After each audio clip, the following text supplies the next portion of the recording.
Ողջույն սիրելի հայրենակիցներ, եթերումն է Անտապանն է։ Եվ այժմ մենք զրուցելու ենք Հայաստանի քաղաքագետների միության նախագահ, քաղաքագիտության դոկտոր պարոն Հմայակ Հովհաննիսյանի հետ։ Ողջունում եմ պարոն Հովհաննիսյան,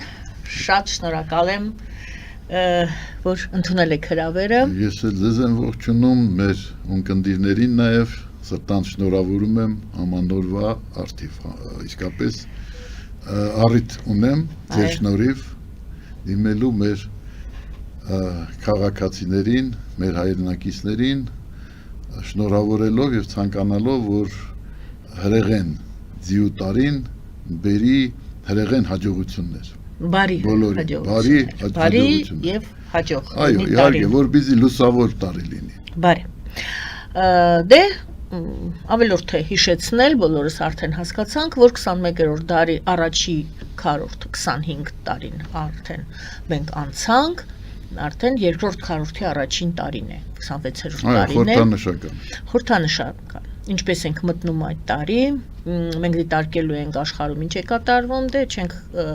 մոռանա, որ ինչ տեղի ունեցավ Վենեսուելայում, օրը գիշերով առևանգեցին ուրեմն նախագահին իր տիկնոջ հետ, Միացյալ Նահանգների պետդեպարտամենտը հայտարարեց, սա մեր կիսագունդն է։ Տրամպը իրան պատկերացրեց այդ հրեղեն ձիու կերպարով։ Այո, նա այդ ձիով եկավ, տարավ Մադուրոին, ընդ որում ասեց առևանգում բառը ինձ լավ էլ դուր է գալիս, այո, հենց առևանգել ենք մենք, եւ ուրեմն արևմտյան կիսագունդը պաշտոնապես պետդեպարտամենտը հայտարարեց Միացյալ Նահանգների բացառիկ շահերի գոտի։ Այո։ Մեր հարևան Իրանում շատ անհանգիստ է, եթե ժամանակ ունենանք, ես կխնդրեմ անպայման ձեր տեսակետը, ձեր կարծիքը ինչ է այնտեղ կատարվում եւ արդյոք Միացյալ Նահանգները դերակատարում ունեն։ Հերթագրել են Իրանին, հերթագրել են։ Հերթի մեջ է Իրանը։ Այդ շարքում, հա, երկրորդը հենց Իրանն է։ Հիմա բոլորը նախատեսվում։ Այսպես իրար են նայում, թե որն է հաջորդը լինելու։ Հիշում ենք Ռուսաստանը ասում է, ահա, մատնանշում է, ասում է, Զելենսկին է հաջորդը, Ուկրաինայում էլ ցույց են տալիս, ասում են, Պուտինն է հաջորդը, այնտեղ Կուբայի մասին են խոսում, դա կատակ է, բայց նաև ասում են, որ միջազգային իրավունք այլևս գոյություն չունի այս արարքից հետո։ Մի քանի Պուտին կա, դրա համար Պուտինին երկվորյակներ ունի Պուտինը, չէ։ Դրա մասին շատ է խոսվել։ Շատ է ասվել, դրա համար երևի թե Պուտինին անիմաստ է առևանգելը։ Բոլորին միասին էլ Պուտիններին հնարավոր չի։ Խոսքը մենք կատակի ենք տալիս, որովհետև եւ լուրջ է իրավիճակը, եւ այո, բոլորը կատակում են իրար մատնանշելով, թե ում Թրամփը հաջորդը կառևանգի։ Ես նշեցի, որ անհանգստացած են նաև ասում են միջազգային իրավունք այլևս գոյություն չունի, ցանկացած երկրի արդյոք սա նշանակում է։ Դե միջազգային իրավունքը գոյություն չունի 44 օրյա պատերազմից հետո, եւ այդ պատերազմը սկիզբ դրեց, չէ, 20 թվականը,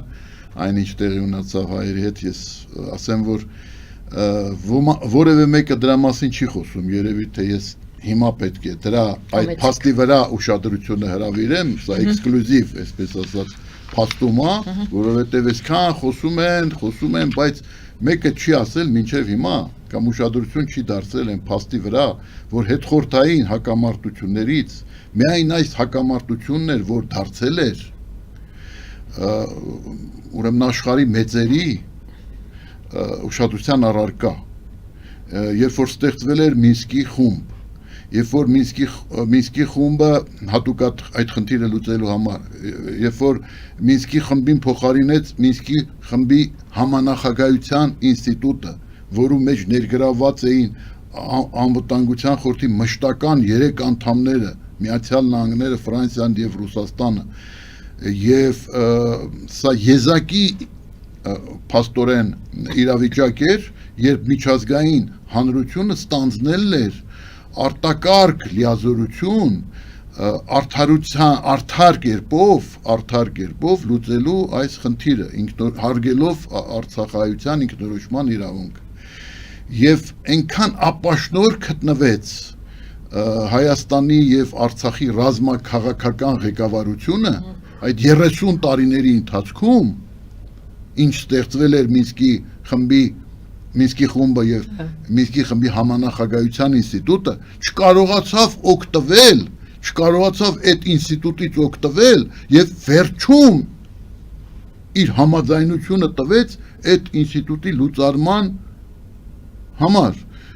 ինչ արվեց այն բանից հետո երբ Արցախը կործանվեց հայաթափվեց երբ այնտեղ իրականացվեց ցեղասպանություն էթնիկական զտում ամենավայրակ կերպով տեսեք ես ինչ նկատի ունեմ Աբխազիան գոյություն ունի այնտեղ Մինսկի խումբ չէր ստեղծվել Մինսկի խմբի համանախագահության տարապես Աբխազիայի հարցը Ռուսաստանի բացառիկ միջնորդական ջանքերի տիրույթում էր եւ առայսօր էլ այդպես է եւ վերջում էլ Ռուսաստանը ճանաչեց Աբխազիայի անկախությունը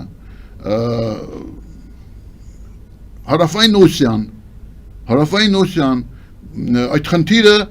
Վրաստանը ցանկացավ լուծել Սաակաշվիլիի իշխանության օրոք ցանկացած լուծել մոտավորապես այնպես ինչպես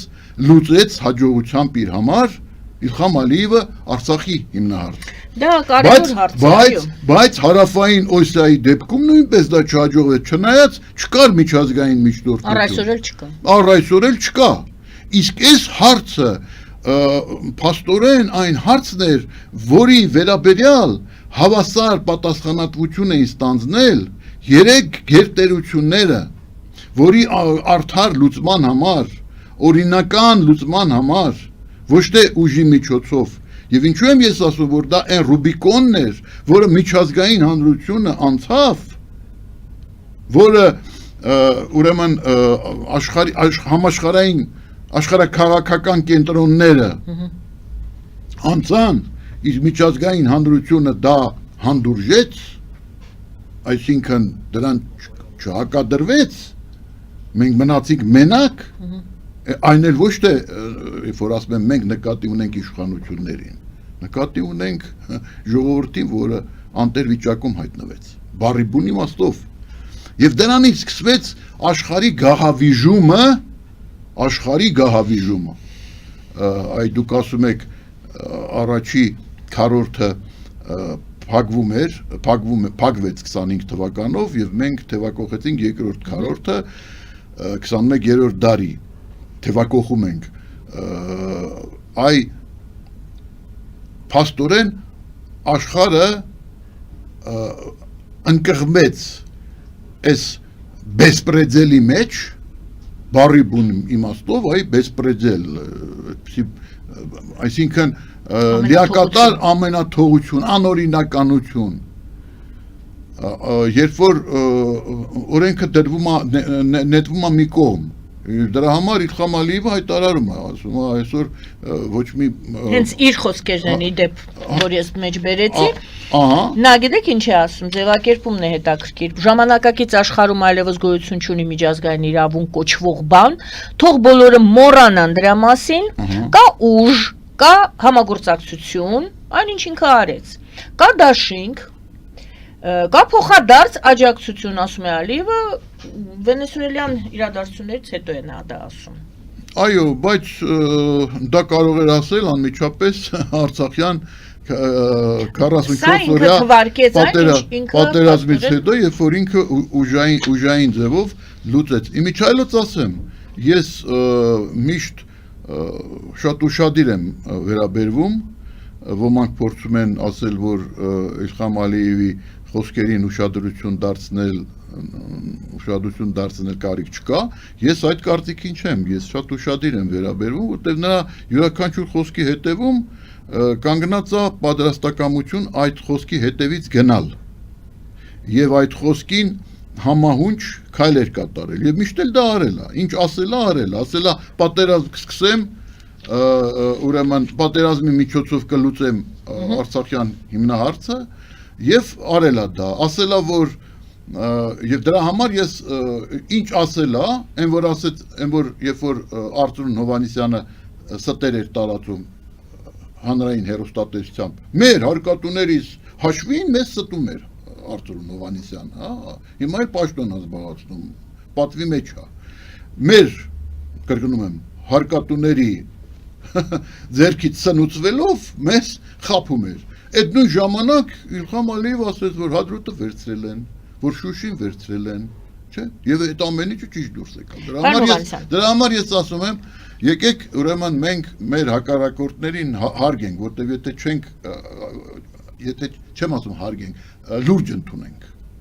Սա է, էլի, լուրջ ընդունենք, որովհետև նրանք լուրջ քայլեր են անում, ի տարբերություն մեր ռազմաքաղաքական ղեկավարությունից, որը կրկնում եմ Հայաստանի Հանրապետության եւ Արցախի, որը 30 տարվա ընթացքում ինչ գոյություն ուներ Մինսկի խմբի համանախագահության ինստիտուտը այդպիսի կազմով չկարողացավ դրանից օգուտ քաղել, օգտվել։ Այսինքն մենք ունենք ֆորա միջազգային հանրությունից, ըստ որում համախմբված հանրությունից, միջազգային ուժային կենտրոններից, իսկ որում համախմբված կենտրոններից համախմբվել էին այս հարցը լուծելու համար եւ պետք է դրանից օգտվել, պետք է կատարյալ ապուշներ լինեին, որ չկարողացան այդ դրանից օգտվել, հասկանում եք, ռազմաքաղաքական մեր դիվանագիտական կորպուսը եւ այլն բոլորը միասին այս 30 տարիների ընթացքում ինչ գոյություն ուներ Մինսկի խմբի համանախագահության ինստիտուտը, ինչ դա միջնորդական, միջազգային, լրջագույն ջանքերի առարկա էր դարձել, դրանից օգուտ քաղել դիվանագիտական միջոցներով։ Սա չտեսնված բան է։ Երևի պատմության մեջ նման դեպք չի եղել, որ այդքան ապիկար ձևով վարվեն եւ չկարողանան օգուտ քաղել այն հանգամանքից, այն ինստիտուտից, որը ստեղծվել էր եւ որը պետք է որ առաջնային եւ ամենաարդար լուծումը տար, ի տարբերություն մյուս այն հարցերը պետք է ձախողվեին։ Այստեղ միշտ հիշում են Ռուսաստանի գործոնը, բայց նաև պետք է հիշել եւ հարց եմ տալիս, արդյոք դա հետևանք չէր նրան, որ Հայաստանը չուներ ինքնուրույն արտաքին քաղաքականություն։ Իսկապես Ռուսաստանի գործոնները այստեղ կարևոր եւ Ռուսաստանը կազմաքանդեց այդ Մինսկի խումբը եւ Ռուսաստանի այսպես շատ ներողություն գլխի վրայով չուզենալով թռնել Հայաստանի իշխանությունները այո չկարողացան որևիցե օգուտ քաղել այդ Մինսկի խումբ կոչված Բայց Ռուսաստանը պետք է շահագրգռված չլիներ քանդելու Մինսկի խումբը։ Եթե քանդեց ուրեմն մեր դիվանագետները որ փուլում քանդվեց։ Ես ասեմ ինչու շահագրգռված չէր, որովհետև դա միակ հարթակն էր, որտեղ ինքը հնարավորություն ուներ հաղորդակցվելու մյուս աշխարհի մեծերի հետ եւ մի իրավիճակում, երբ որ օղակը սեղմվում էր Ղրիմից հետո 14 թվականից հետո օղակը Ռուսաստանի շուրջ սեղմվում էր, այդ սեղմվում էր, իսկ 22 թվականի ներխուժումից հետո բնականաբար փակվեցին բոլոր, այսպես ասած, անցքերը, հա, այդ ժամանակ, եւ այդ ժամանակ արդեն չկար փաստորեն դե ֆակտո Մինսկի խմբի համանախագահության ինստիտուտ, բայց Ռուսաստանը շահագրգռված էր դա պահել, որովհետև դա ինչ որ հնարավորություն էր հաղորդակցվելու, որովհետև Բայդենը ընդհանրապես չէր ուզում խոսել։ Թրամփն էլ չէ, Թուրքիան ինչ որ ջանքեր գործի դրեց, չէ, միջնորդական ջանքեր, արաբական երկրները ուրեմն եւ այնտեղ տեղի ունեցան բանակցություններ, բայց սա մի հարթակ էր Մինսկի խմբի համանախագահության ինստիտուտը, որի շրջանակներում հետխորհրդային տարածքում քաղաքականության հարցերով Ռուսաստանը հնարավորություն ուներ շփվելու, մտքեր փոխանակելու, ընդհանուր եզրեր գտնելու Միացյալ Նահանգների եւ Ֆրանսիայի հետ, ինչ չափազանց կարևոր էր Ռուսաստանի համար։ Ռուսաստանը պետք է որ բոլոր հաշվարկներով շահագրգռված չլիներ, ինչու շահագրգռված եղավ, ինչու մենք չկարողացանք որպես դաշնակից հասկացնել, եթե նրանք խելքները թռցրել էին, հնարավոր է, իրանց խմելու էին տվել, խելքները թռցրել։ 22 թիվ էին պատրաստում, ներողություն, ինչ խելքը, ինչ խմել։ 22 թիվը պատրաստում, ներխուժումը նա պետք է մտածի, չէ՞ որ այդ ներխուժումը է իրա, չէ՞ նա չէր ասում պատերազմ, նա չէր ասում ներխուժում, նա չէր ասում ուրեմն պատերազմական գործողություն, նա ասում էր SVO, սպեցիալնա военная օպերացիա, ոնց որ մոտավորապես նույնն էր ասում, ինչ որ հիմա Տրամփն ասում է Վենեսուելայի իրադարձությունների մասին, այդ էր, այսինքն գործողություն, հատուկ գործողություն, դա այդպես էր ասում, եւ նա այն ժամանակ ինչու շահագրգռված չէր, որ բոլոր կամուրջները արևմուտքի հետ արվեն, որովհետև նա հույս ուներ, որ արևմուտքը կմարսի, կուլ կտա այդ քայլը։ Կուլ կտա, այսինքն ինքը դա կներկայացնի որպես հատուկ գործողություն, որը միտված է, նպատակա ուղղված է ռուսների իրավունքները պաշտպանելուն, եւ արևմուտքը այդ իր փաստարկները կընդունի, որպեսզի արևմուտքը այդ փաստարկները ընդունել, նրան պետք էր հարթակ շփման արևմուտքի հետ։ Ընդհակառակը նա չէր ուզենա, որ այդ հարթակները վերացվեն։ Վերջի հարթակը սա էր։ Սա վերջի իրական մշտապես գործող հարթակներ, որտեղ Ռուսաստանը հնարավորություն ուներ շփվելու, հարցեր ճշտելու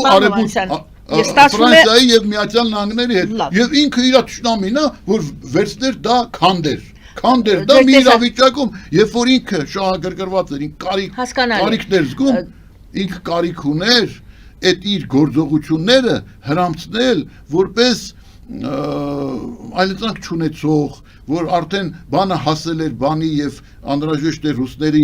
իրավունքները պաշտպանել եւ դրա համար իրանք ընդամենը հատուկ գործողություն են կատարել։ Այն ժամանակ հիշում եք, երբ որ նա մտավ այն ռուս քաղաքացիներին, ովքեր դա անվանում էին պատերազմ, ձերբակալում էին։ Հիմա չէ, հիմա բոլորն են ասում պատերազմ։ Ձեր տեսակետը պարզ է, պարզապես ճշտող հարց տամ, որպեսզի ամփոփեմ, ստացվում է, որ այդ Մինսկի խմբի կազմաքանդման մեղավորը Հայաստանն էր։ Մինսկի խմբի ոչ Ռուսաստանը, Հայաստանը տարավ։ Չէ, Մինսկի խմբի անիմաստ դարձրեց, Մինսկի խմբի կազմաքանդողը չէ, կազմաքանդողը Իլխամ Ալիևն էր։ Հասկանալի է։ Այսինքն Իլխամ Ալիևը այդքան ուժեղ էր, որ Ռուսաստանի շահին հակառակ, եթե Ռուսաստանի շահն էր պահպանել այդ հարթակը, որտեղ նա դեռ հաղորդակցվում էր արևմուտքի հետ։ Չեք տեսնում Իլխամ Ալիևը ոնց է խոսում ռուսների հետ։ Չեք տեսնում։ Չեք տեսնում, որ նա բացահայտ չգնաց Մոսկվա 80-ամյակին, որովհետև չէր ուզում, որպեսզի Ռուսաստանի հովանու ներքո տեղի ունենան բանակցություններ, ուզում էր, որ Միացյալ Նահանգների հովանու ներքո դա տեղի ունենա, դրա համար չգնաց։ Այսինքն ոչ թե Նիկոլ Փաշինյանը ձախողեց այդ ծրագիրը ռուսների, այլ Իլխամ Ալիևը, բացի դրանից Իլխամ Ալիևը բացահայտ կամահարանքով իրանք բոլորը գիտեք ինչ, երբ որ Իլխամ Ալիևը հայտարարում է, որ քանի որ Ադրբեջանը օգնել է Ուկրաինային եւ տարբեր եւ հումանիտար եւ զենքեր եւ այլն եւ տարբեր եւ վառելանյութ օգնել է Ուկրաինային, Ադրբեջանին պետք է այդ օգնությունը փոխհատուցվի այն միջոցների հաշվին, որոնք Ռուսաստանը պահեստավորել էր եվրոպական բանկերում, մասնավորապես Բելգիայում։ Այդ Ռուսաստանի միջոցների այնտեղ պահեստավորված ավուարների հաշվին պետք է ուրեմն այդ ավուարներից պետք է փոխհատուցվեն Ադրբեջանի ջանքերը օգնելու Ուկրաինային։ Պատկերացնում եք ինչ դա ռուսները գժվել էին դա։ Այդ հիմա, պարոն Հովհաննիսյան, մենք խոսում ենք 2020 թվականին։ Չէ, իհարկե 20 թվականին նա Բայրամովին, որը կրթության նախարար էր, ես զբաղված էր որպես կրթության նախարար ռուսական դպրոցներ բացելով Բաքվում եւ դրանք բազմապատկեց այդ դպրոցների թիվը, նա այդ Բայրամովին նշանակեց արտգործնախարար, որպեսզի այդ իմիջով որպես ռուսոֆիլ նա կարողանա ռուսներին հետ լեզու գտնել եւ այլ նա ամեն ինչ էր անում այն ժամանակ մինչեւ օպերացիան որպեսզի կանաչ լույս ստանա եւ ստացավ եւ այդ իր քայլերը արդյունավետ էին ինքը շատ հմտորեն խափեց դա գցեց ժողովրդական լեզվով ասած Մոսկվային իհարկե դրանից հետո կանգնացեց փաստի առաջ ասելով ռուսական արտահայտություն կա ուժեականная услуга мало чего стоит արդեն ուրեմն մատուցած ծառայությունը արժեք չունի Ռուսաստանը այդ ծառայությունը մատուցել է դրա դիմաց ակնկալում էր ստանալ հավատարմություն Ադրբեջանի կողմից բայց իրականում ստացավ 3 մատից կոմբինացիա եւ այնինչ այնտեղ եւ բացի դրանից դուք չեք տեսնում որ Իլխամ Ալիև Փաշինյան պայմանավորվել են Այսինքն Իլխամը այդ քայլերը, այդ կոշտ վարկագիծը Ռուսաստանի նկատմամբ դրսևորելով, իհարկե այդ հարցում երաշխիքներ է ստացել, որ Նիկոլ Փաշինյանը եւ Հայաստանը չեն օգտվի Ռուսաստանի փորձերից վերախաղարկել իրավիճակը։ Ավելի բացեք, հա։ Ինչպես կարող է Հայաստանը պլացդարմ դառնալ ռուսների համար։ Շատ հասարակ, ռուսները հրավիրում են, դուք նայում եք երևի YouTube-ում, ասենք այս ամիսներին, այս վերջերս նամանավանդ ավելի ինտենսիվ կերպով, ամբողջ 25 թվականի ընթացքում անընդհատ նյութեր էին, որ արցախցիները մեծ ցույցեր են կազմակերպում Երևանում, որ ուրեմն հայերը չեն ների, որ այսպիսի բան է ռուսերենով գնում էր փաստորեն ջանքեր էին գործադրվում հիբրիդային եղանակով, որպեսզի ալիք բարձրացնեն Հայաստանում Ադրբեջանի դեմ եւ ըստ էության բացահայտվեց այն, որ ռուսները երևի ոչ պակաս շահագրգռված են մեր ընդդիմությունից ոչ պակաս, որպեսզի Արցախյան հարցով ալիք բարձրանա եւ նաեւ կոչ էին անում շարունակել Արցախյան ուրեմն շարժումը եւ այլն, այս բացահայտ տարբեր վերլուծաբաններ, տարբեր էմիսարներ, տարբեր մարդիկ հասկանում եք, որ հայ ժողովուրդը չի ների, հայ ժողովուրդը Այսինքն սա ոչ թե Փաշինյանի իշխանության դեմ էր, դուք համարում եք սա Ադրբեջանի դեմ էր այդ ալիքը բարձրացվում։ Այդ ալիքը բարձրացվում էր Փաշինյանի դեմ,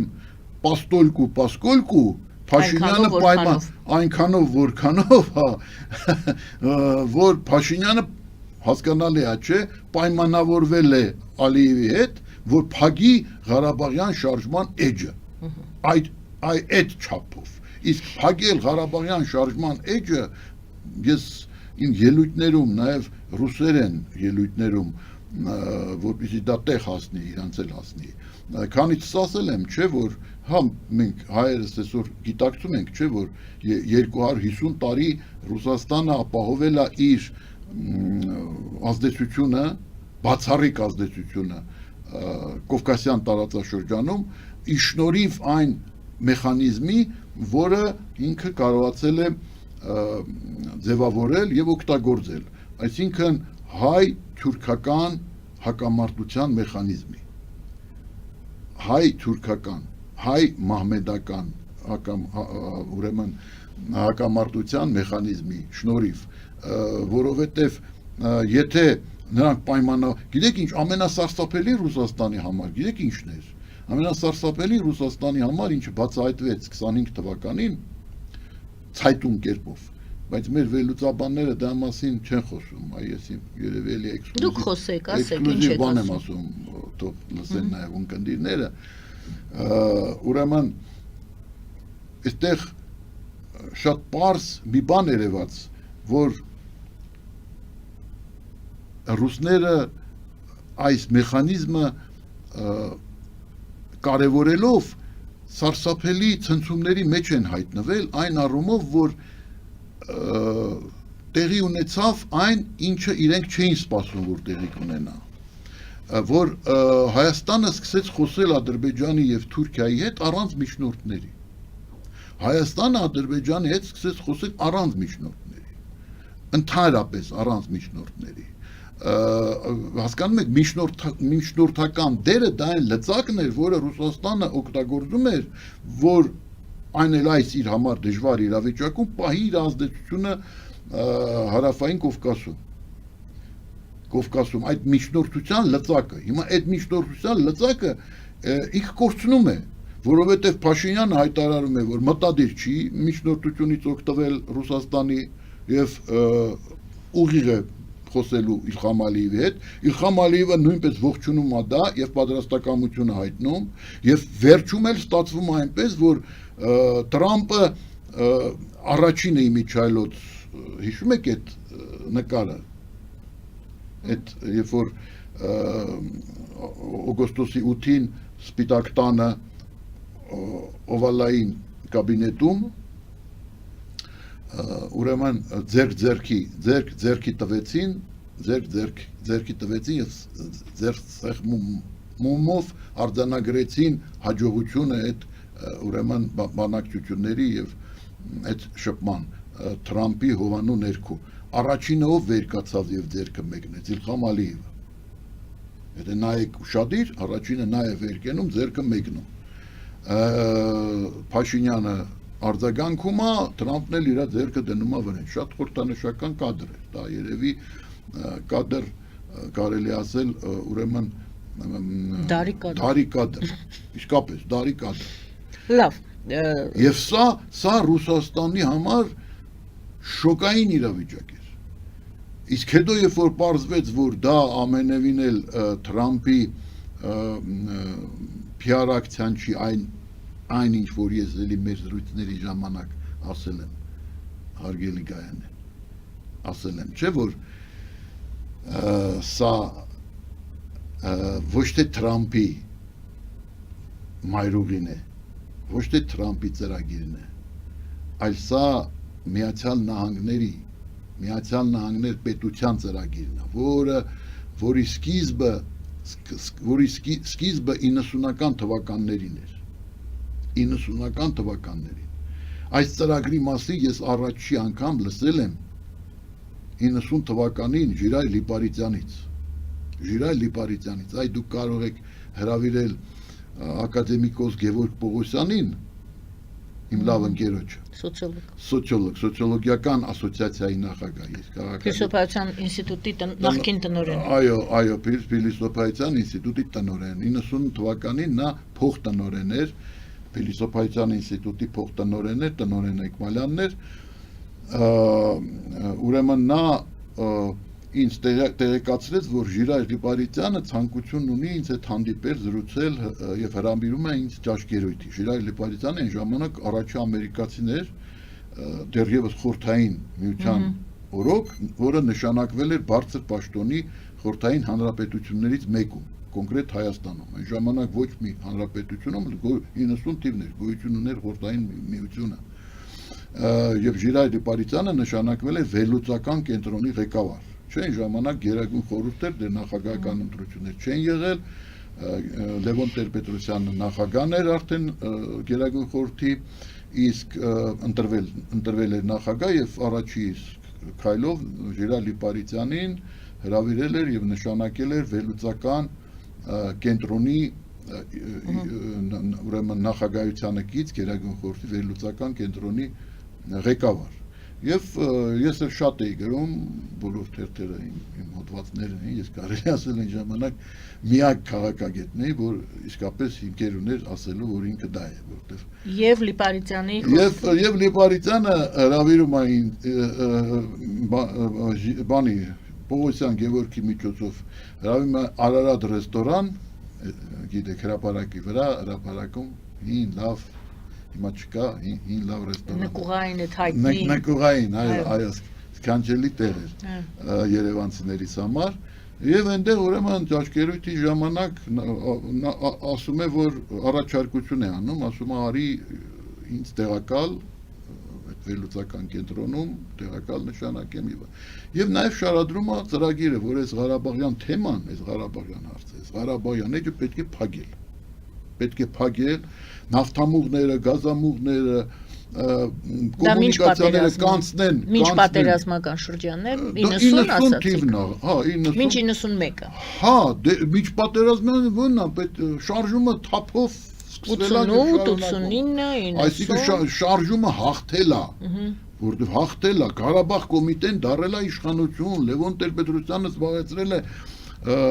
Գերագույն խորհրդի նախագահի պաշտոնը Եվ ինքն էլ նախագահի խորհրդականն է, երկրի ղեկավարի խորհրդականն է, վերլուծական կենտրոնի ղեկավարը, եւ ասում է պարզ, ասում է սա պետք է փակել, ինչու, որովհետեւ սա մեզ տանում է փակուղի, դա տանելու է փակուղի, վերելու է փակուղու, պետք է այս էջը փակել եւ գազամուղները, նավթամուղները անցնեն։ Ես դες ուրիշ բան էլ ասեմ, Վազգեն Մանուկյանը փակ մամուլի ասուլիսի ժամանակ այն ժամանակ նա նշանակվեց արտաքին լիազորություններով, արտակարգ լիազորություններով վարչապետ, արտակարգ լիազորություններով Տեր-Պետրոսյանի առաջարկությամբ ես էլ այն ժամանակ որպես հրավիրված յուր, որպես ուրեմն քաղաքագետ հրավիրում էին նստած այնտեղ լոժայում, առաջարկեց մատնանշելով, որ նա գնացքից թռչելու ժամանակն է հայտնի հոդվածաշարի հեղինակն է, այդ Վազգեն Մանուկյանը, այդպիսի հոդվածաշար էր գրել, հոդված էր գրել մեծ վերլուծական, իհարկե շատ հետաքրքիր հոդված է, դա հատուկ խոսակցության նյութ է, բայց այն ժամանակ, երբ որ նշանակվեց վարչապետ Վազգեն Մանուկյանը, ես հիշում եմ, ուրեմն փակ մամուլի ասուլիս էր հրավիրել միայն արտասահմանյան լրագրողների համար, միայն արտասահմանյան լրագրողների համար եւ ուրեմն այդ մամուլի ասուլիսում, ես դիմել էի Կորյուն Խումարյանին լուսահոգի Մայակի, որը նույնպես արտասահմանյան լրագրողի ռուսական մայակն էր, եւ ինքը Վազգեն Մանուկյանը այդ մամուլի ասուլիսը ռուսերենով էր Եվ ինչ էր ասում Ուրեմն խնդրեցի որպեսզի Խումարյան Կորյունը ձայնագրի դիկտաֆոնի վրա ձայնագրի եւ հետո տա ինձ որ ես իմանամ ինչա խոսքը նա ձայնագրել է տվել է այդ ձայնագրությունը փոքր սենց դիկտաֆոնային կասետով մոտ հիմա էլ կա եթե մենք նորմալ ԱԱՑ ունենայինք որ իսկապես այդ արխիվները պետք է պահել չէ ունենա եւ այլն ոչ միայն Նայիրի Հունանյանին չեն բան արել ձայնա լսել այլ նաեւ տեսեք այս կարգի փաստերը օրինակ ինձ մոտ կա թող կան էլեկտրոնային մշակման ենթարկեն շատ հետաքրքիր է Վազգեն Մանուկյանը հայտարարում է ռուսերենով Ղարաբաղ принадлежит Ադրբեջանу Ղարաբաղը պատկանում է Ադրբեջանին Այո ռուսերենով ասում էր Վազգեն Մանուկյանը ասում էր Վազգեն Մանուկյանը այո ուրեմն ինձ մոտ այդ կասետը կա այսինքն այդ ծրագիրը որ պետք է փակել այդ հարցը նաև դրա մասին գիտեր Ղարաբաղ կոմիտեն որ այդ ծրագիրը տրասեկա հիշում եք ծրագիր կար այդ բաները որ կոմունիկացիաներ անցնեն Հայաստանով այսինքն այդ ծրագրերը եղել են 90-ական թվականներ ես ինչ պատասխանեցի Ժիրայր Լիպարիսյանին կարող է Գևորգ Պողոսյանը ասել որ ես ասացի ուրեմն Էշ նստելը մի այբ է, էշից իջնելը երկու այբ է։ Եվ նույնը ես իմիջալոց մեր մեծ նկարիչ Գրիգոր Խանջյանին, որի օգնականն է ես, որպես նա ԽՍՀՄ-ի դեպուտատ էր, նույնը այն ժամանակ Մոսկվա հյուրանոցում ասեցի Գրիգոր Խանջյանի, եւ որ նա ասում էր, «Համայակ ասա ճիշտ էր, որ մենք էս սկսեցինք»։ Ասեցի սխալ էր։ Չպետք է սկսեինք, որտեվ մի անգամ արդեն, երբ որ կայսրությունը գալիս է փլուզման ժամանակաշրջան, վայրի վերումներ են տեղի ունենում, մենք հայտնվել ենք փլատակների տակ։ Աստված մեզ խնայեց, մենք կարողացանք դուրս գալ այդ փլատակների տակից։ Մենք կարողացանք դուրս գալ, չեմ ասի հաղթանակով, որովհետև հաղթանակ չի եղել առաջին Ղարաբաղյան պատերազմ։ Հաղթանակը այն է, երբ որ քո հակառակորդը ճանաչում է քո արդյունքը, պատերազմի արդյունքը։ Այ հիմա Իլխամ Ալիևը հաղթել է։ Որովհետև տեսելա մեր սխալը, որ մենք չենք հասցրել դրան գործը։ Եթե չեն ճանաչում քո հաղթանակը, բացի քեզնից ոչ ոք չի ճանաչում։ Ոչ միայն քո հակառակորդը չի ճանաչում, այլ միջազգային հանրություն կոչվածը չի ճանաչում։ Դե նորից ընկանք այդ պատմության մեջ իդեպ 94-ին, որովհետև ես նորից եմ ասում, այս պատմությունը, այսինքն այս Տրամպի ուղի եւ այլն, սա Տրամպի ուղի չի, սա Ամերիկայի Միացյալ Նահանգների նախագահի ուղին է։ Միացյալ Նահանգներ Այսինքն ծրագիրը, որը 90-ականներից դեռևս այդ Կոլգոբը, որ ասում էին, եղել է, հետապնդել են, ամեն ինչ արել են, որպեսզի Հայաստանի միջոցով կարողանան ստիպել Ադրբեջանին բացել կոմունիկացիաները, բայց քանի որ Հայաստանը ի վիճակի չի եղել ստիպել, Հայաստանը չի զարգացել այդ տեմպերով, Հայաստանը հասկանում եք ինչա տեղի ունեցել, պարտված Ադրբեջանի բնակչությունը, իսկ բնակչությունը դա պատերազմի դեպքում բնակչությունը զենքին հավասար, բնակչության թիվը թվականակ, զենքին հավասար փաստար կա։ Ինչից օգտվել է Ալիևը։ Զենքին հավասար ֆակտոր է։ Այո։ Ուրեմն պարտված Ադրբեջանը 2.5 անգամ աճեց նրա ազգաբնակչությունը, 4 միլիոներ, 5 միլիոներ, դարավ 10 8-ից 9։ Երկու անգամ ուղիղ ավելացավ ազգաբնակչությունը։ Հայաստանի ազգաբնակչությունը պակասեց, նվազեց։ Հասկանում եք, նվազեց։ Հաղթանակած երկրի ազգաբնակչությունը նվազեց։ Ֆելիչե ժամանակակից ատամնաբուժական կլինիկա։ Այստեղ հարմարավետությունն ու խնամքն առաջնային են։ Այստեղ կիրառվում են ատամնաբուժական ամենաժամանակակից տեխնոլոգիաներ, ճշգրիտ ախտորոշում, արդյունավետ բուժում, նուրբ փորձառություն եւ անհատական մոտեցում։ Սկսած սովորական մանրուքներից մինչև առաջադեմ ընթացակարգեր, այստեղ դուք գտնվում եք բարձր որակավորում ունեցող եւ փորձառու ատամնաբուժական մասնագետների ձեռքերում։ Մեր բարեկամական եւ հյուրընկալ անձնակազմն այստեղ է յուրաքանչյուր այցը հաճելի դարձնելու համար։ Ֆելիչե, ձեր առողջ եւ ամենաերջանիկ շպիտը սկսվում է այստեղից։ Եկեք եւ բացահայտեք նորարարության փորձագիտության եւ կարեկցանքի կատարյալ համադրությունը։ Վաճառվում է գերմանական հնաոճ դաշնամուր 1892 թվականի արտադրության ֆոն Մուլբախ, գտնվում է գերազանց վիճակում, կինը 15000 ԱՄՆ դոլար։ Հեռախոսահամար 094 115 310։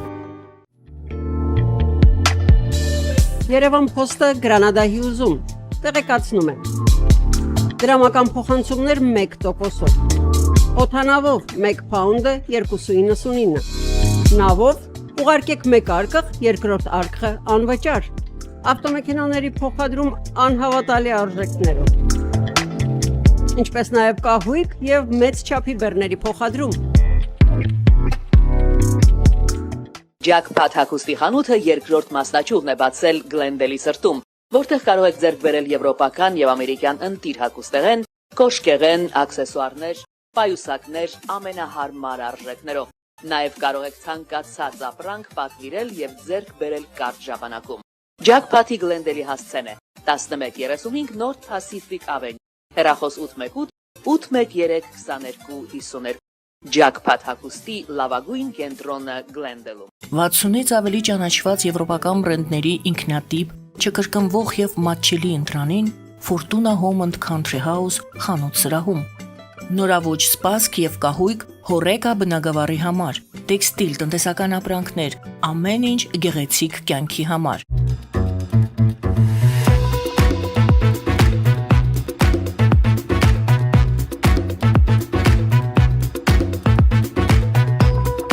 Արարատ ռեստորան, ընտանեկան եւ ընկերական ժամանցի լավագույն հասցե, սիրված արտիստներ, հյուրընկալ մթնոլորտ, հարուստ ճաշացան, անմահական խորտիկներ։ Արարատ ռեստորան, հասցեն անփոփոխ, սիրով սպասում ենք ձեզ։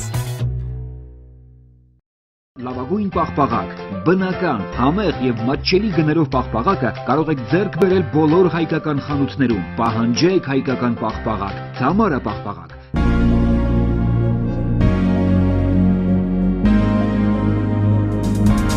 Տպագրեք ձեր գիրքը Նոյան տապան տպագրատանը, ինչպես նաև թերթեր, ամսագրեր, բուկլետներ եւ այլն։ Հասցեն քաղաք Երևան, Իսահակյան 28 առաջին հարկ։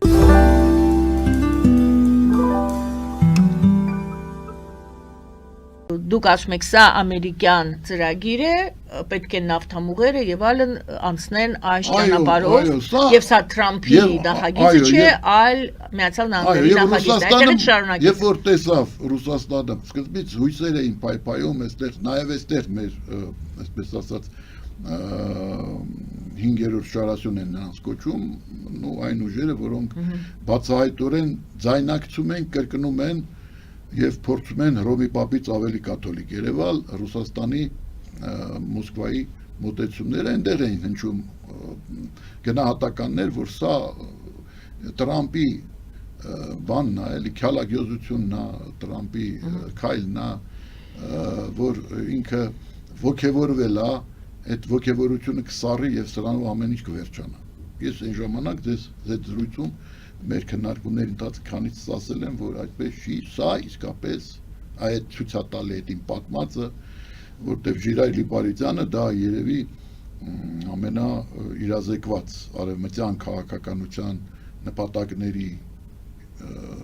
ուրեմն հարցում ամենաիրազեկված անձնավորություններից մեկն է, եթե ոչ ամենաիրազեկված։ ուրեմն այն ժամանակ, երբ որ նա ասում էր, որ այդ էջը պետք է փակել, իրանք իսկապես փորձում էին փակել, փորձում էին անպայման, որպեսզի լուծում տրվի, ձգձգողը այդ լուծման դարձանք մենք։ Այսինքն իրանք սկզբից փորձում էին ուրեմն մեր միջոցով, այսինքն Ադրբեջանին պարտադրել, չստացվեց, Ադրբեջանը անզիջող էր։ Տեսան, որ բոլոր հնարավորությունները սպառել են Ադրբեջանին զիջում պարտադրել եւ դրա հիման վրա լուծում տալ արդեն, կընտրոնացան Հայաստանի վրա եւ կարողացան պարտադրել Ալիևի Իլխամ ձեռքերով, միջոցով մեզ այնպիսի զիջումներ, որոնք փակեցին Արցախյան հիմնահարցը, փակեցին։ Եվ այդ իրավիճակը ուրեմն այս իրավիճակում իհարկե պետք է հասկանալ, որ սա այն բանի հետևանքն էր, որ մենք համակերպվեցինք բլոկադայի պայմաններում գոյատևելու հետ, մենք չպետք է համակերպվեինք, մենք պետք է ամեն կերպ այդ բլոկադան հաղթահարեինք, ռազմական գործողության միջոցով, հատուկ գործողության միջոցով։ Բայց առաջի հատվածում մեր հարցազրույցի դուք ՀՀԿ Մինսկի խումբն անգամ նշեցիք, այդպիսի զենք, այդպիսի գործիք կար, որը էլի մենք չկարողացանք օգտագործել դա, որպեսզի եւ առաջի հերթին մենք պետք է մեղադրենք մեր ռազմաքաղաքական ղեկավարությանը, մեր էլիտային, որին պետք է 26 թվականին պարտության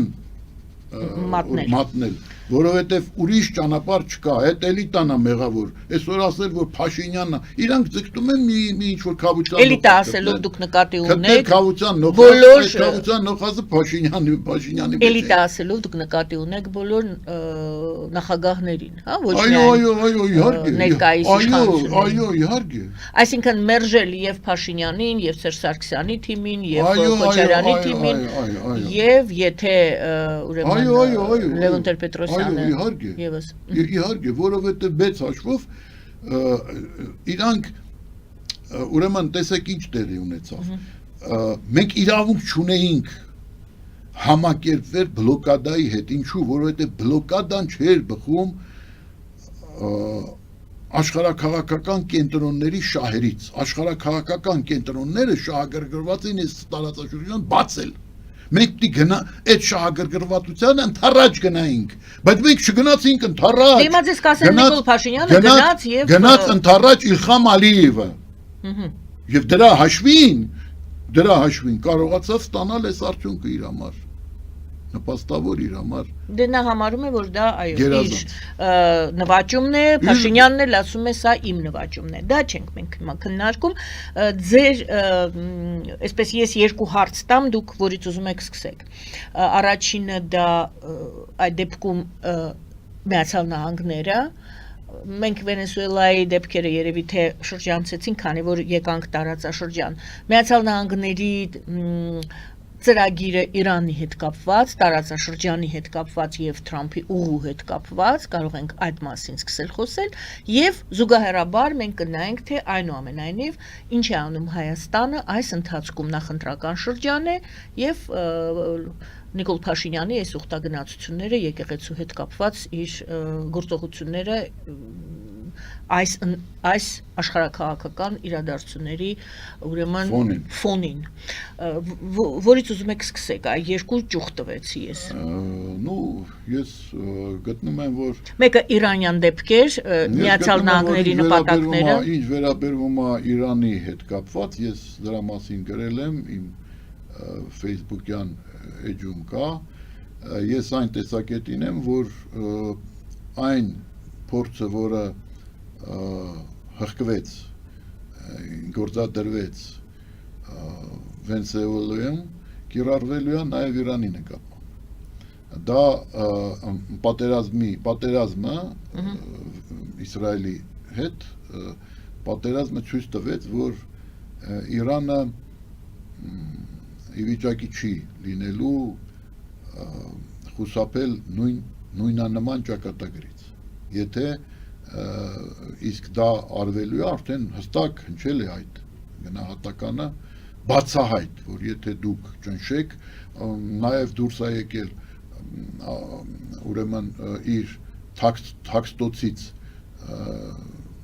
Փեղլևի, Ռեզա Փեղլևի որդին, ուրեմն ով 60 տարեկան մարդ է, միջայլոց սրանից մի 2 ամիս առաջ, 3 ամիս առաջ ես դոժջով լսեցի նրա հարցազրույցը, դոժջին տրված, դոժ, ռուսական այդ ուրեմն դիսիդենտական, հա, ալիքն է, դոժջը,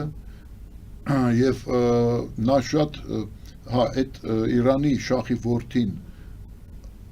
նույնպես հայտարարություններ է անում այսօր բավականին ակտիվ եւ ասում է, որ պետք է անպայման այդ ուրեմն իշխանությունը կրոնապետական հեռացվի եւ Իրանը կանգնի ժողովրդավարական ուղու վրա։ Մինչ հեղափոխական իրավիճակ ստեղծվի, Չէ, մինչ հեղափոխությունը 79-ին հիմա շահ դառնալ եւ ինքը ասում է, չէ, ընտրություններ, չէ, ինքը կողմնակից է ժամանակակից կոնստիտուցիոն, այսինքն ինքը չի եւ ճիշտ է անում, որովհետեւ մեծ հաշվով մենք գիտենք, որ Իրանում դեմոկրատական իսլամական դեմոկրատական նորմերը պահպանվում են, այնտեղ ընտրություններ են, այնտեղ մրցակցային ընտրություններ են եւ այնպես չի, որ ճիշտ է այդ գրանցման մեխանիզմն է օգտագործվում, միջալոց սպասելի է, որ մեր ընտրություններում էլ դա կանեն, 20-ն մասնակիցներին, այնտեղ դա սովորական բան է, այսինքն մասնակցում են նրանք, ում թույլ է տալիս գերագույն առաջնորդը Ռախբարը, նա ում թույլ է տալիս, որ մասնակցեն, գրանցվեն, նրանք էլ մասնակցում են։ Գրանցվեն որպես թեկնածու, որպես թեկնածու, որպես թեկնածու, ընտրություններին մասնակցելու համար։ Դե հիմա մեզանում էլ բանը Նիկոլ Փաշինյանն էլ է ուզում Ռախբար դառնալ, չէ։ Ձեր մյուս հարցին կմոտենանք, մենք հիմա եկեք Իրանի իրադարձությունները, մոտենալով նա էլ ուզում Ռախբար դառնա եւ որոշի թե ով իրավունք ունի մասնակցել ընտրությունների, թե ոչ։ Հիմա ասենք կաթողիկոսի ընտրություններին նաեւ։ Ինչևից է, ամենայն դեպս Թրամփը ում մեղադրում էին, որ ինքը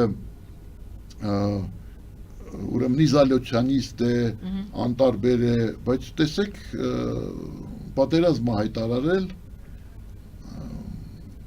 հայտարարել բռնապետերին, բռնակալներին, բռնապետերին, ավտորիտարներին, եւ փոխաբերական եք ասում, ճիշտ է, պատերազմ է հայտարարել, բացահայտ պատերազմ, օրինակ Վենեսուելային չի հայտարարել։ Բացահայտ պատերազմ չէր, այո, Վենեսուելայում տեղի ունեցավ այն, ինչը ուզում էր անել Պուտինը Ուկրաինայում, բայց ինչը չհաջողվեց Պուտինին, բայց հաջողվեց անել Թրամփին Վենեսուելայում։ Սա է, սա փաստ է։ Այնպես որ կարող եմ ասել այսքանը այս հարցի վերաբերյալ։ Այսինքն դուք սպասում եք միջամտություն Միացյալ Նահանգների կողմից հնարավոր նույն եղանակով, նույն կարգի օպերացիա կարող են կազմակերպել նաև Իրանի։ Նպատակը Ես չեմ ասում, որ դա այսինքն Իրանին ոչ կազմակերպել, ճիշտ է։ Իրանը չպետք է քանդվի։ Իրանը չէ, իրանք ուզում են ոչ, իրանք ուզում են փոխել իշխանությունը։ Այո, իրանք ուզում են վերադարձնել շահին, որը ապրում է իրանց մոտ, իրանց տևի տակ, նրանք այսքան տարիներ անընդհատ իր բնակության վայրը փոխելով եւ այլն, փորձում էին նրան նախապատրաստել այս դերին եւ պահ հասունացավ։ Գիտեք, ես նորից եմ ասում, պետք է տարբերակել մակերեսը խորքից, էությունից հարցերի։ Մակերեսը Տրամփի ուրեմն այդ PR ակցիաներն են, իսկապես աստղով մարդ է, էլի իսկապես շախով, շուխով, աստղով, իսկապես խարիզմատիկ անձնավորություն է։ Այդ պետք է տարբերակել խորքից, խորքը հետևյալն է, խորքը դա այն խնդիրներն են, որոնք ամերիկյան պետությունը դնում է նախագաների առջև այդ deep state-ը, այդ խորքային պետությունը, իսկ այդ խորքային պետությունը խնդիր է դնում, որպեսզի շախը վերադառնա, որպեսզի Իրանը մնա պահպանվի, բայց այն դերում, որում եղել է շախի օրոք, բնականաբար նույնությամբ չէ, բնականաբար ճանապարհ անցել, նույն Իրանը այնուամենայնիվ տեսել է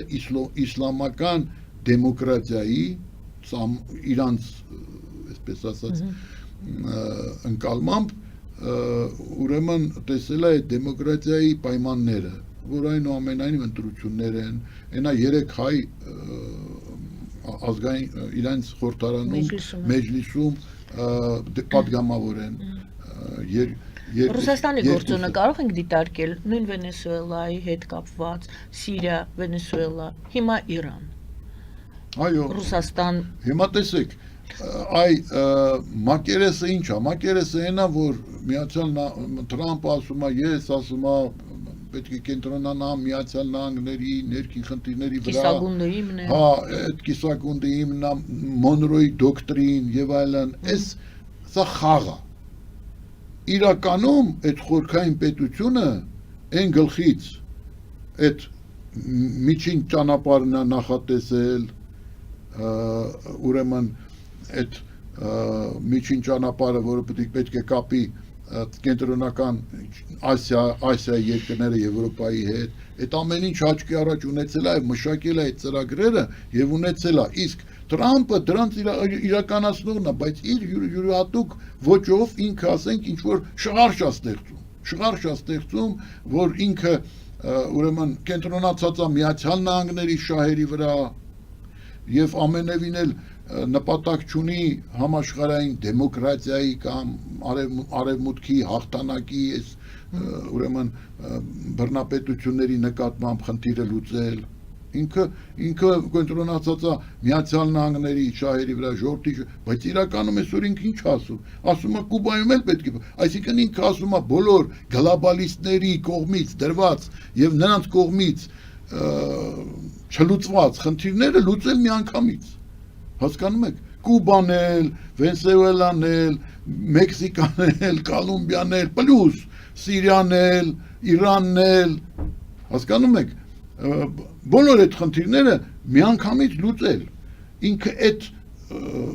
գործն է անում, բայց շղարշը որն է, հասկանալի է, որ Միացյալ Նահանգների ժողովուրդը, ինքը ժողովուրդը շատ հասարակությունը ամերիկյան երազանքին հավատարիմ ժողովուրդ է, իսկ ամերիկյան երազանքը դա այն իդեալագեմանն է, որը ենթադրում է, որ պետք է հասկանալ, որ Ամերիկան առանձին է բոլորից, տարբերվում է բոլորից եւ պետք է կենտրոնանալ միայն Ամերիկայի վրա եւ չմտածել ընդհանրապես մյուսների մասին, թե մյուսները ինչ է լինում, ոնց է լինում, դա նշանակություն չունի, որտեվ սա է Աստծո երկիրը, Աստծո տաճարը ստեղ է, ուրեմն այդպես սա ազատություն է, սա յուրահատուկ երկիր է, այս ամերիկյան երազանքը հենց դա է եւ յուրաքանչյուր ամերիկացու գլխում դա նստած է, եթե Թրամփը չասի, որ ես հավատարիմ եմ այդ գծին, ես America first Դե նա ասում ես ինչ անում եմ, ժողովրդի համար եմ անում, Վենեսուելայի պատմությունը ասում եմ համար անում, բայց իրականում խորքային պետության այն նպատակները, խնդիրները, որ խորքային պետությունը տարբեր նախագահների արչև հետևողականորեն Քենեդի, Նիքսոն եւ բոլորի առաջ Ֆորդ դրել է, նրանք չեն կարողացել լուծել Կուբայի հարց, ուրեմն Վիետնամի հարց, ինքը լուծում է, ինքը կարողանում է լուծել, բայց դրա համար երբեք չպետք է նայել քաղաքական գործիչի հայտարարություններին, պետք է փորձել այդ հայտարարությունների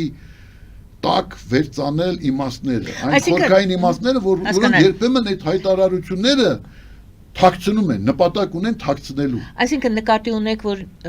թեկուզ Իրանի իրադարձությունները դեռ զարգացման մեջ են, դեռ արդյունքը մենք չգիտենք ինչով վերջանալու, դուք կարծում եք, որ եւ Թրամփի ուղով եւ Իրանում այդ փոփոխությունը կատարելով Միացյալ Նահանգները ավելի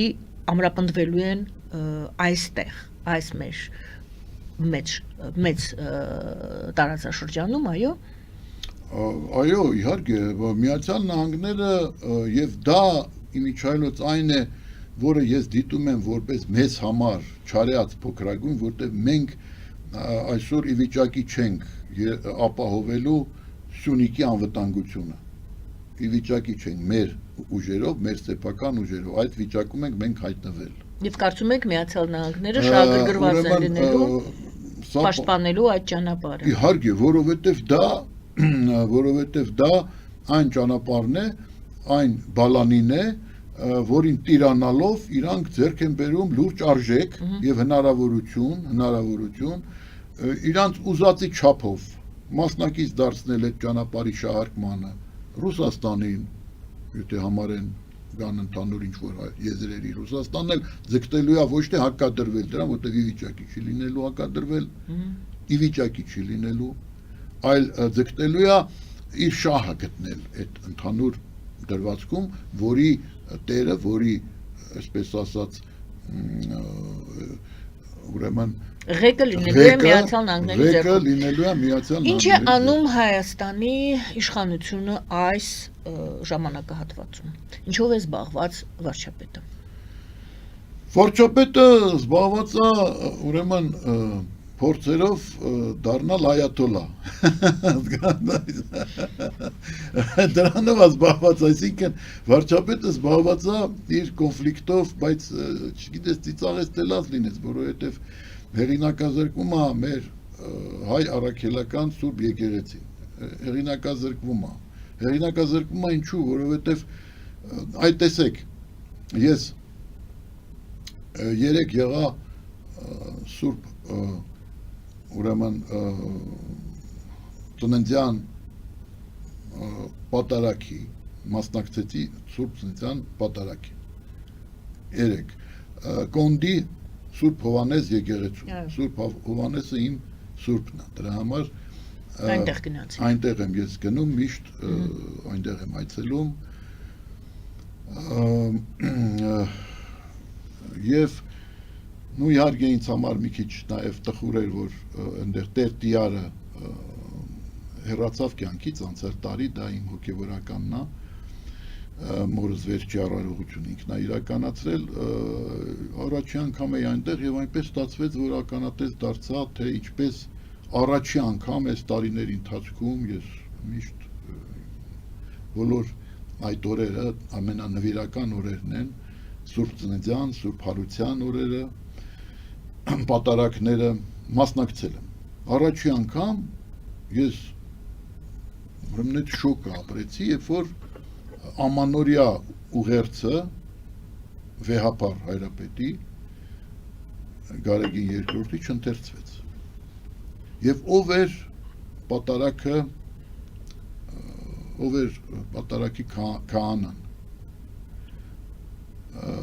Տեր Պետրոսը, որը այդ բանի Նարեկ Մալյանի հայրն է պատկերացնում եք Նարեկ Մալյանի որը նշանակել են Սուրբ Սարգիսից այստեղ ուրեմն Սուրբ Հովհաննես եկեղեցու Կոնդի եկեղեցում նշանակել են եւ նա չընթերցեց այսինքն կաթողիկոսի առաջի անգամ կաթողիկոսի շնորհավորական խոսքը որը միշտ ընթերցվում է ուրեմն ամանորյա այդ պատարագի Սուրբ Ծննդյան պատարագի ընթացքում չընթերցվեց հետո մի եւս նորույթ փորձել են էտել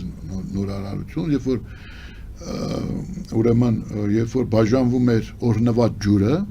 ջրորդ ներքից հետո օրնված ջուրը ուրեմն դե ես շշիկներ էի վերցել նաեւ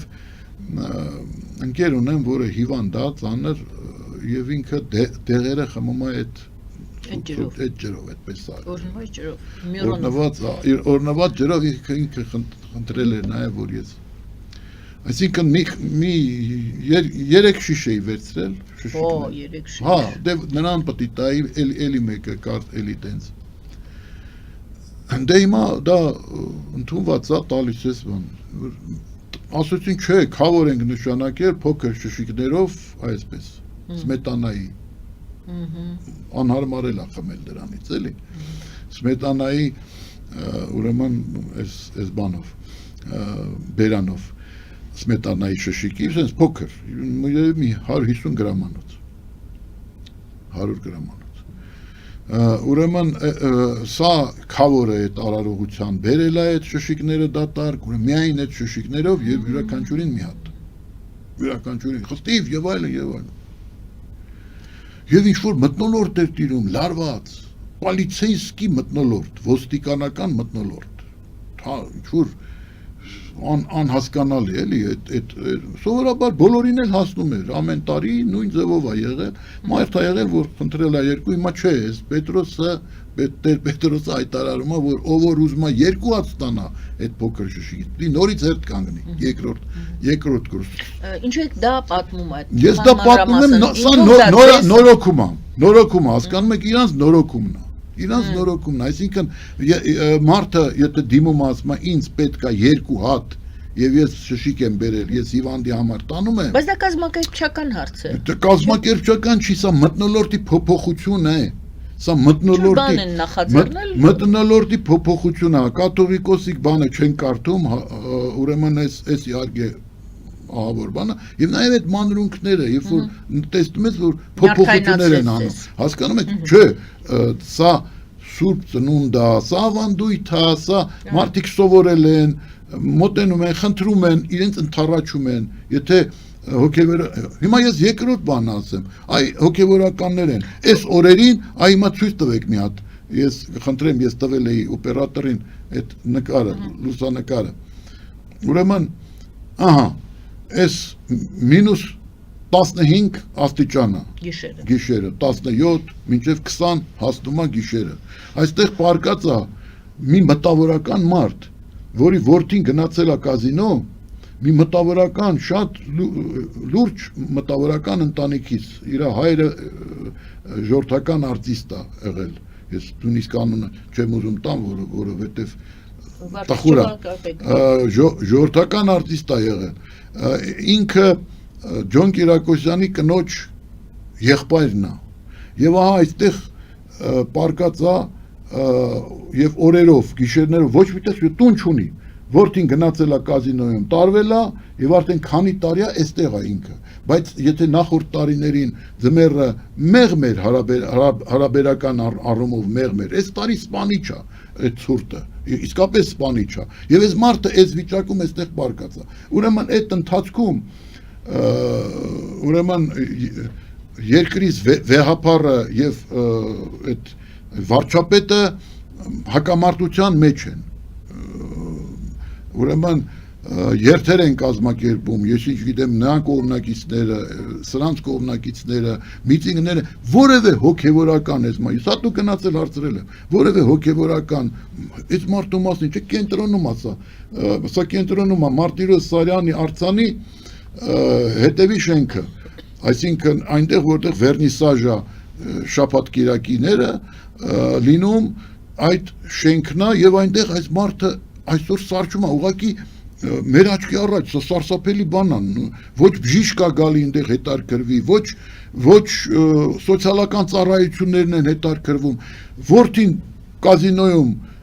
հիմա ընտրություններ են լինելու այս տարի, շուտով այդ բարերանները կհայտնվեն, ձայներ կուզեն ժողովրդի, ձայներ տվեք մեզ ձայներ,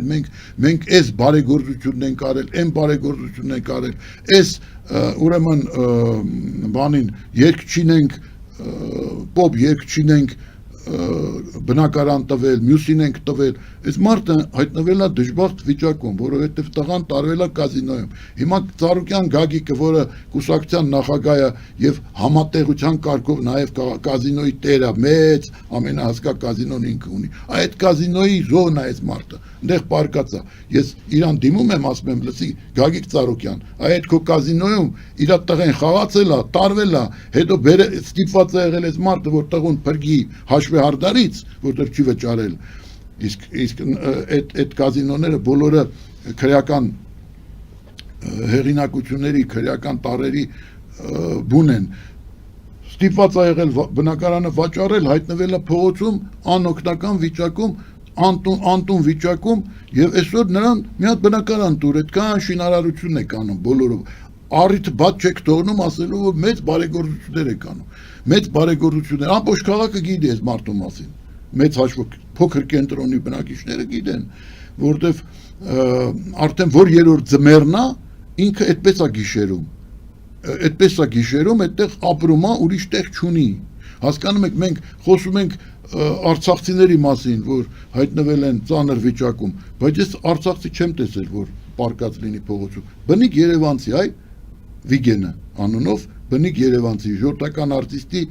Հայաստանի որդի, ինքը բարձրագույն կրթությամբ, աշխարհը տեսած եւ այլն հայտնվել է այս վիճակում։ Այս երկրի սահմանադրության մեջ գրված է, որ սոցիալական պետություն ենք, բայց այդ սոցիալական ծառայությունները որտեղ են, ամեն օր անցնում են այդ փողոցի կողքով, չտեսնում են այդ մարդանդեղ։ Եվ հիմա գիտեք ինչ, ես ինքս փորձում եմ ինչ որ կերակուր բան տալ, միշտ անցնելով օգնել եւ այլն, ձերքից խլում են, այսինքն քրեական տարեր են հայտնվել շրջապատում, ձերքից խլում, այս մարդը անօգնական, ինտելիգենտ մարդ է։ Լավ, անօգնական վիճակում։ Ես ինչու եմ ասում, այ կռվում են, բա ուր է եկեղեցին, բա եկեղեցին ուր է, բա ուր են հոգևորականները, ուր են դրանք, որտեղ են, ինչի չեն հասնում մարդկանց, չեն տանում այս մարդու եկեղեցու, ասենք այդ, որովհետև մեծ հաշվով եկեղեցին քրիստոնեայության վարդապետությունը դա է, ոչ թե օլիգարխի նկարը ընդունարանում կապես ու ասես իմ հերոսը սա է, քո հերոսը պետք է լինի յուրաքանչյուր չէ, Տերը ինչ ասում, Տերը ասում է դու քո սեղանին հրավիրի ամենաչունևորին, դու Տեր կանգնի նրան ամենաչունևորին, եւ այսօր եթե բարեգործություններ եք անում իբր թե ասում այս դերասաններին բանին օգնում ենք, բան ենք կազմակերպում, ուրեմն նրանց բնակարաններ ենք տալիս եւ այլն։ Սա իսկ ինչ վերաբերվում է այս կարգի երևույթների, հասկանում եք, դա ուղղակի սարսա ես դες ասեմ այս օրերին ես այդտեղ չեմ գտնում, որտեվ ես որտես մտածում եմ այդ մարդը այնտեղ պարկած սարում է։ Հիմա ուր տանեն ու ինչ անես, բանը կերակուրես տալի բան, գալիս են բոմժերը բանը կողքից տարբեր քրեական տարեր ձեռից խլում են։ Պարոն Հովհաննիսյան, փորձում ենք ամփոփել այսօրվա մեր զրույցը, ցավոք քաղաքական մեր թեմաների ամենակարևորը դա է, որովհետև մեծ հաշվով այս բոլոր խնդիրների լուծման բանալին հենց ընտրությունների միջոցով իշխանություն փոխելն է։ Մեծ հաշվով Հայաստանում դեռ նման նախադեպ չի եղել։ Ընտրությունների միջոցով իշխանություն փոխելն է։ Ես հույս ունեմ, գիտեք ինչից եմ ես ելնում, որովհետև տեսեք էլի ուրեմն Ուկրաինայում Յուշչենկոն, որ հեռացավ ընտրությունների միջոցով, Վրաստանում Սաակաշվիլին հեռացավ ընտրությունների միջոցով, արևմուտքի աջակցությունը վայելող ուրեմն քաղաքական լիդերներ էին, եւ արևմուտքը, այսպես ասած, ողջունեց այդ քայլը նրանց հեռանալու, քանի որ ընտրությունների արդյունքում իրենք չեն ստացել ժողովրդի մեծամասնությունը։ Լեհաստանում ուրեմն Լեխ Վալենսան ժամանակին ընտրությունների միջոցով հեռացավ, հետո Կվասնևսկին, որ եկել էր Իրան բաներ սոցիալիստեր, սոցիալ-դեմոկրատեր, չէ, Ծախակողմյաններ, նախկին ուրեմն կոմունիստ նույնպես հեռացավ, այսինքն այդ բոլոր երկրներում հաջողվել է հասնել դրան, բացի մահմեդական, քրիստոնեական ավանդույթներ ունեցող երկրներում հաջողվել է հասնել դրան, ինչպիսին են Վրաստանը, Մոլդովան, Ուկրաինան, հաջողվել է հասնել, Մերձբալթյան Հանրապետություն, հաջողվել է հասնել դրան, ընտրությունների մենք այսօր միակն ենք հետխորհրդային տարածքում քրիստոնեական ավանդույթով ժողովուրդներից, որը այդ նպատակին դեռ չի հասել, պետք է հասնի, որ իշխանությունը փոխվի ընտրությունների միջոցով։ Այսինքն ընտրություններ լինեն, ժողովուրդ քաղաքացին իր քվեի ուժով փոխի իրավիճակը։ Ես ինչու սա ասում եմ, որովհետև մենք տեսանք, որպեսզի մեր քաղաքացիները չհայտնվեն այսպիսի ողբերգական իրավիճակում, չպարտվեն կազինոյում, իսկ հետո խորհրդարանում այդ կազինոները չտանիքավորվեն, որտեղ շարունակում են գործել եւ մեր ժողովուրդը ահավոր տուժում է, այսինքն մեր ավակներն են տուժում, որտեղ երիտասարդությունը որ գնում պարտվում է, ավակներն են հայտնվում այս վիճակում, ոնց որ ես ցույց տվեցի։ Որպեսզի դա տեղի չունենա, պետք է ճիշտ քվեարկել, պետք է իսկապես ընտրել արժանի մարդկանց, պետք է անպայման հետևել, որպեսզի տեղի չունենա հերթական անգամ վարչական ներուժի չարաշահում, որովհետև վերջին ընտրությունները ցույց են տալիս, ասենք 17 թվականի ընտրությունները, որը Սերժ Սարգսյանն 13 թվականի ընտրությունները նախագահի, մի խոսքով բոլոր այս ընտրությունները վերջի շրջանի ցույց են տալիս, որ ուրեմն իշխանությունները վերարտադրվում են վարչական ռեսուրսի չարաշահման միջոցով։ Ոչ թե տեղի են ունենում ինչպես Երեկվա օգտագնացությունը դա վարչական ռեսուրսի կամ վարչական միջոցառում էր միտված այդ ընտրություններում համախոհների Հիմա ես ասեմ, հետարքիր բանա տեղի ունենում, էլի, իսկապես այսօր Նիկոլ Փաշինյանը իրան պատեպատ Դե օգտագնացություն կներեք, այդ բառն եմ օգտագործում, որովհետև դա այդպես է հայտարարվել, բայց այդ երթը, այդ իրան պատեպատ է խփում, նա հայտնվել է մոտավորապես նույն հոգեվիճակում, ինչպես Լևոն Տեր-Պետրոսյանը 1996 թվականին, երբ որ հանկարծ պարզվեց, որ հիշում եք ոնց էր այդ հայտնի տեսաերիզում Վանոն հայհոյում Կլինտոնին, որ այս ինչ ընտրություններ են, այսինքն իրանք Լևոն Տեր-Պետրոսյանը շոկի ենթարկվեց 96-ին, որ ժողովուրդը իրան չի ուզում, ինքը որ եկել է ժողովրդի ալիքի վրա, այդ աջակցությունը չունի։ Հիմա Նիկոլ Փաշինյանը նույն հոգեվիճակում է, եւ ինքը այսօր այս շարժման միջոցով, որը ուղղված է կաթողիկոսի դեմ եւ բարձրաստիճան հոգեվորականների դեմ, որոնք իսկապես ուրեմն մխրճվել են մեղքերի մեջ, հասկանում եք, եւ իսկապես այսինքն հեռացել են իրանց հոտից մարդկանցից եւ ինչ է փորձում անել Փաշինյանը։ Նա փորձում է այս խնդրի վրա վերանվաճել փողոցը, հասկանում եք, ինք կորցրել է փողոցը, ինք իր համար որպես պոպուլիստ ղեկավարի, որը ժողովրդական ալիքի վրա մեկին գումարած մեկ, այս ալիքի վրա եկավ իշխանության, իր համար սարսափելի է, որ ինքը կորցրել է փողոցը, ինքը իրան տեղ չի գտնում, ինքը փորձում է վերանվաճել փողոցը ոնց կարող է փողոցում ինքը չլինի, ընդհանրապես չլինի, որովհետև այդ Բագրատ Սրբազանի հայտ գալը ցույց տվեց, որ նա ընդհանրապես փողոցում չկա, փողոցը կորցրել է, փողոցը գնաց եւ քանի որ հենց Բագրատով կորցրեց, այսինքն եպիսկոպոսով, եւ այսօր առիթ է ընձեռվել այս ալիքի վրա դժգոհությունը այս հոգևորականությունից, որոնք ուրեմն բարձրաստիճան, որոնք բենտլիներով են մանգալի, իրենց շքեղության են տվել, իրանք ժողովրդի մատից փուշ չհանեցին 44 օրյա պատերազմի ընթացքում, հիշենք կաթողիկոս Չերեքչյանի, կաթողիկոսի պաշտոնակատար այն ժամանակ, Չերեքչյանին երկրորդ համաշխարհային պատերազմի ժամանակ տանկային դիվիզիաներ, Էջմիածնի հարստություններից ուրեմն որոշ մասը վաճառելով տանկային բրիգադաներ Հովհաննես Բաղրամյան, ստեղ Դավիթ Սասունցի Դավիթ այդ կալոնաները տանկային ուրեմն ձեռք բերելով եւ տալով, հետո էլ ստացավ Ստալինի պարգևատրությունը, բա հարց առաջանում, բա մեր կաթողիկոս հոգեվարականությունը որտեղ էին, Սփյուռքին կոչ չարեցին, բոլոր զանգերը խփել, ընդհանրապես վերաբերվեցին Արցախի այդ կործանմանը 44 օրյա պատերազմում, ես չլսեցի, որ զանգերը խփեն, որպեսզի ինչ որ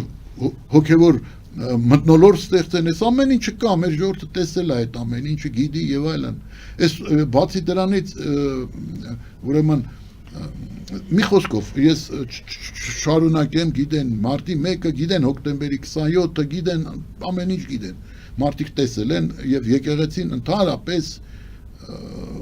այսինքն կողմ էր քաշված եւ հանկարծ մտավ մխրճվեց քաղաքականության մեջ, ինչի համար, որպեսզի հետ բերի նախկիններին։ Միանշանակ, այսինքն Ռոբերտ Քոչարյան հայտարարեց, որ փողոցը կարելի է ոտի հանել միայն եկեղեցականների միջոցով, որտեղ եկեղեցին հայ առաքելական Սուրբ եկեղեցին որպես ինստիտուտ ամենամեծ հեղինակությունն է վայելում բոլոր եղած ինստիտուտների մեջ։ Աշխարհիկ ինստիտուտները բոլորը հեղինակազրկվել են խորհրդարանով, բայց եկեղեցին ընդդիմության ինստիտուտն էլ հեղինակազրկվել։ Եկեղեցին ուրեմն պետք է հոգևորականներ ոտի հանել եւ դրանից հետո սրանք մտնում են այդ բանի մեջ, բան չի չէիք ոտի ելնում են ժամանակ մարտի 1-ին, երբ որ Մի խոսքով ձեր ասելիքը այն է, որ շահարկվում է։ Ոչ թե շահարկվում է, այսօր Նիկոլ Փաշինյանը փորձում է ստեղծել ալիք, ստեղծել բոլոր նրանց ովքեր դժգոհ էին, որտեղ ընդունենք, որ 18 թվականին Նիկոլ Փաշինյանը չէր կազմակերպում բանի դեմ ցույցերը, դա անում էին ուրիշ մարդիկ, ես գիտեմ, Նիկոլ դա ԿՊ-ն չէր անում, այն ժամանակ սրություն չկար ԿՊ-ի եւ բանի Նիկոլ Փաշինյանի եւ Գարեգին երկրորդի միջև չկար, հիշում եք կինը Նիկոլ Փաշինյանի Աննան հանդիպում էր Գարեգին երկրորդի հետ, հələ ոտի վրա էր գցել եւ մարդիկ դրանից ուրեմն հուշտ էին եղել, թե ինչ բանա կաթողիկոսի կողքը նստած ոտի վրա է գցել։ Համենայն դեպս հարաբերությունները նորմալ էին, բայց այն ժամանակ կային ցույցեր, եւ այդ ցույցերը Գարեգին երկրորդի դեմ անում էին ոչ թե ԿՊ-ականները, դա մարդիկ էին, որոնք այդ Բենտլիներից, այդ Բենտլի քշողներից, բանից դժգոհ են։ Հիմա նա փորձում է ինտրիգ ստեղծել, իր շուրջ համախմբել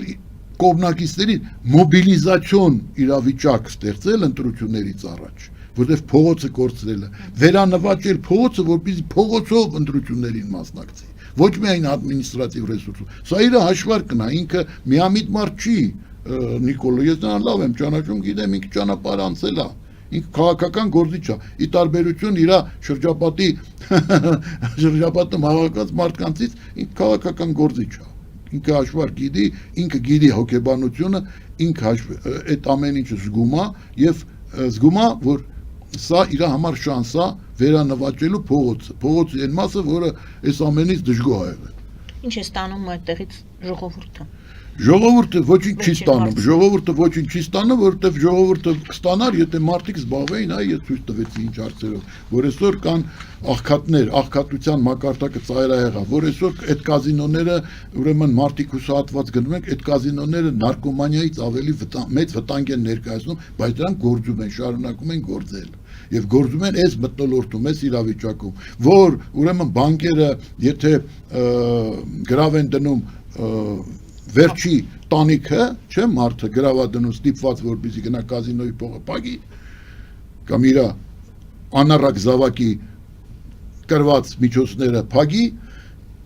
դրանից հետո այդ բանկերը վերցնում են այդ վերջի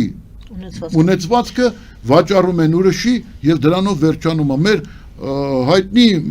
դեմքերից նաեւ հրապարակային Լույսա Հակոբյանը, որը ելույթներ է ունենում, Լույսա Հակոբյանը այդ նույն վիճակում է հայտնվել, չէ՞։ Այդ նույն վիճակում ճիշտ է նրա դեպքում ուրիշ էր, տղան հիվանդ էր եւ այլն, ծախսեր եւ այլն, եկել են վերջի բանը իրավունք չունեն, բանկը վերցնի վերջի, ոչ էլ իր բանն է պետք, վարկն է պետք եւ այլն, մարդկանց ոնց կարելի է զրկել տնից եւ դա, օրինակ ես ասեմ նույն Իրանի իսլամական հանրապետությունում դա անթույլատրելի է եւ ահավոր ձևով որպես վաշխառություն դիտվում է եւ դատվում է, չէ՞, այդ վաշխառության միջոցով այս մարդկանց, որոնք հայտնվել են նման ծանր իրավիճակում Ինչու, որովհետև այսօր այդ կազինոները գործում են, այդ խաղատները գործում են եւ շարունակվում է։ Այս բոլոր այս վիճակից մեր ժողովուրդը, բա ինչու ուրեմն այսօր կան մարդիկ, ովքեր չէ, մեր երկիչներից անունները չտամ, ասում է մեկը ասում է 5 բնակարան ունեմ, մյուսը ասում է 30 բնակարան ունեմ։ Ես ապրում եմ այն մուտքում, որտեղ ես ապրում եմ 12 բնակարան կա։ Այդ 12 բնակարանից միայն 3-ում են ապրում։ Այն մյուսները փակ, մյորթվի կապիտալ, փակ, հասկանում եք, փակ, ռեմոնտ արած, ամեն ինչ արած եւ այլն, շքեղ սարկած առել են ու ոչ ոք չի ապրում։ Այն մարդիկ վաճառել են, այս վիճակն է տիրել երկրում 30 տարի, որ մեր ժողովուրդը չի աճել, աճ չի տվել, այսինքն չի բազմացել։ Ադրբեջանում աճ է տվել, բազմացել է, 2 անգամ ավելացել ազգաբնակչության թիվը, Հայաստանի Հանրապետություն կրճատվել է։ Պարոն Հովհաննիսյան, շնորհակալ եմ այսօրվա զրույցի համար։ Կարևոր հարցեր եք բարձրացնում, բայց սրանք ամեն մեկը մի առանձին հարցազրույցի նյութ են։ Ես էլ ձեզանից շնորհակալ եմ, որ դուք առիթ ստեղծեցիք, որ մենք եւ շնորհավոր ենք, բայց որ դա դատարկ շնորհավորանքներ չլինեն, էլի տարեմուտը, այլ վճռականություն, որ հրեղեն ձիու թափով մենք կարողանանք լուծել մեր ազգի առջև ծառացած բոլոր խնդիրները եւ որ մեր ժողովուրդը իսկապես երջանիկ լինի, որ վաղը մյուս օրը միջազգային համապատասխան ինստիտուտները եվրոպական գան, ստեղ կազմակերպեն հարցումներ, չէ անում են, չէ, որը կոչվում է կոэффициент счастья, որ երջանկության կոэффициент բարձելու երջանկության մակարդակը, որ երջանկության մակարդակը լինի պատշաճ եւ արժանի մեր ազգին արժանի, թե չէ արդեն դարելա բոլորի մոտ ընդհանուր, այսպես ասած, պատկերացում, նաև այլ ազգիներ, որ հայերը շատ լավ են ապրում ամեն տեղ, բացի իրանց երկրից։ Շնորհակալություն սիրելի հայրենակիցներ, պարոն Հմայակ Հովհաննիսյանի հետ էինք զրուցում, Հայաստանի քաղաքագետների միության նախագահ, քաղաքագիտության դոկտոր, զրուցվար ես Գայանե Արաքելյանս, բարին ընձեզ։